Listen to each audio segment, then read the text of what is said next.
तर हा माननीय मोदीजींवरचा जनतेचा विश्वास आहे, माननीय देवेंद्रजी फडणवीस यांचा जनतेवरचा विश्वास आहे। आज आज राष्ट्रवादीनं गल्लोगल्ली सभा घेतल्या, परंतु एक सभा माननीय देवेंद्रजी फडणवीसांची जी विकासाची होती आणि विकासाचा बोल त्यांनी त्या सभेमध्ये स्पष्ट मांडला।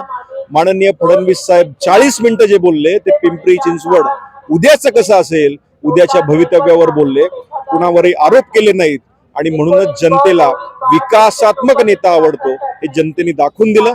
आज आमच्या भागातील सर्वच नेते हे खऱ्या अर्थानं जनतेला जनतेची सेवा करणारे नेते आहेत आणि म्हणूनच भारतीय जनता पार्टीची पुन्हा एकदा सत्ता येणार आम्ही हे छातीत ठोकून सांगत होतो।